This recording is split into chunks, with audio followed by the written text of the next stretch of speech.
Here we have Mrs. Levitt helping her student using the iPad. That was part of her grant from last year.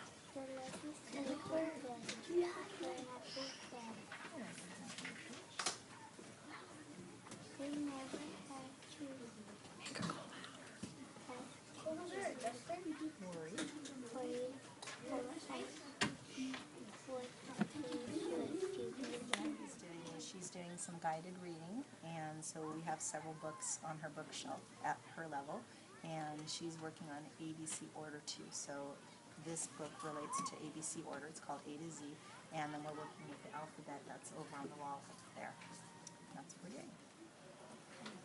Tell me when. Okay, so what the students have here is they have noise canceling headphones, and these are designed to help them keep more focused in a small group environment, especially with the distractions of the classroom. So these work for Imagine Learning, they work for Success Maker Language Arts, and for First in Math.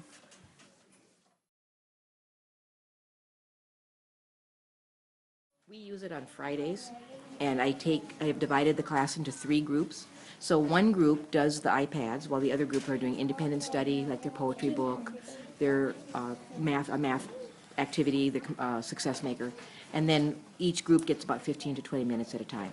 I also use it after school if I have a couple of children that need extra help on reading or math, because I've found several programs that work on vocabulary, words, spelling, as well as the math.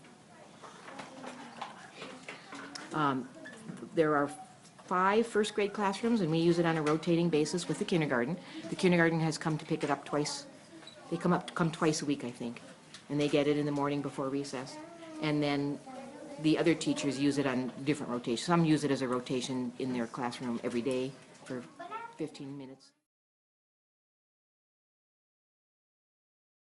An expanded area model. Okay, we've learned how to do it with a double digit and a single digit, right? And now today we're going to be practicing both factors are double digits. Okay? And I think that you can do it. I think that you're ready. All right, Maylani, can you at the top of my board for me, can you please write 26 times 12? Excellent. Okay, now we need our box for our area model. Can you do our box for our area model, Isabella? Excellent. That looks fabulous. Okay, Omar, let's look at our first number, and we're going to separate our first number. Look at that number 26. You think of 2 numbers that you could add together to make 26.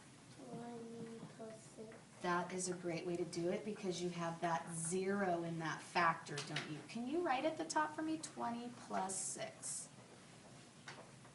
I love that idea. It's a great idea. Okay, now Jason, let's take a look at this number right here, 12. Sometimes 12 is a tricky number to multiply by. Can you think of a way that we can separate 12 so that it's easier to multiply by those numbers? Do you see how Omar separated 26 and he used 20 because it has a 0 on the end? Do you see that? What can we use in 12 that has a 0 on the end? 10 plus 2. That is really good thinking. Can you write it for me right here? 10 plus 2. Good. That's fabulous, Jason. I knew that you would figure it out. Okay, let's look at it together, Milani. Can you help us out? So now I have my addition problems. I broke up my factors and I made it easier for me to multiply. What do you want to multiply first, Isabella? 10 times 20. Do you know what 10 times 20 is? What?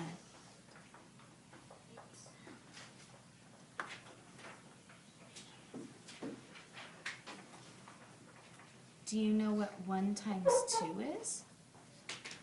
2. But then you have these 2 zeros.